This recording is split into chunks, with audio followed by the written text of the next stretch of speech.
বাড়িতে সবার সাথে রাগারাগি করে যখন ঘর ছাড়বো ভাব, ঠিক তখনই আমার নজরে পড়ে গেল এই রেসিপিটা। সো হে এভরিওয়ান, পাইলেন this side, welcome to my new blog. আজকে বানাতে চলেছি শাহি পনির, আর যার প্রথম উপকরণগুলি কিন্তু তোমাদের সাথে আমি অলরেডি শেয়ার করে দিয়েছি। মিডিয়াম সাইজের দুটো টমেটো আমি প্রথমেই কেটে নিয়েছিলাম। তেল গরম হওয়ার পর তাতে টমেটো, পেঁয়াজ, রসুন কোয়া, আদা কুচো, কাঁচা লঙ্কা ও তেজপাতা দিয়ে দিলাম। এরপর আস্তে আস্তে সামান্য পরিমাণে এলাচ, কিছুটা দারচিনি, লবঙ্গ ও সবশেষে লাল লঙ্কা গুঁড়ো দিয়ে দেব। এই পুরো মিশ্রণটিকে একদম লো ফ্লেমে 10 থেকে 15 মিনিট মতো ভেজে নেব। এরপর সেটিকে নামিয়ে নিয়ে ঠান্ডা করে মিক্সিতে দেব পেস্ট করার জন্য।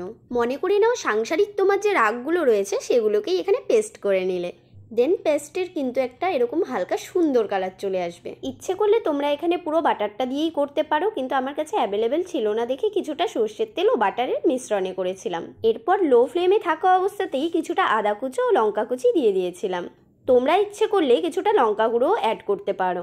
এরপর কেটে রাখা পনিরগুলো দিয়ে খুব হালকাভাবে ভেজে নেব।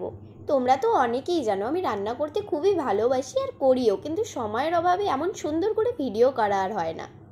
যাই হোক, ফিরে আসি টপিকে। পনিরগুলো হালকা ভাজা হয়ে গেলে মিক্সিতে করা যে পেস্টটি ছিল সেটির মধ্যে হালকা জল অ্যাড করে আমি সেটিকে পুরোটাই পনিরের ওপর দিয়ে দিচ্ছি। পুরো পেস্টটি দেওয়া হয়ে গেলে খুব লো ফ্লেমে জিনিসটাকে আমরা কষাতে শুরু করব। আমি জানি শাহি পনির অনেকেরই পছন্দের একটা ডিশ, তো তোমরা এখনও যারা বাড়িতে এটা ট্রাই করোনি, আমি বলবো তাড়াতাড়ি ট্রাই করে নাও। আশা করি ভীষণ ভালো লাগবে।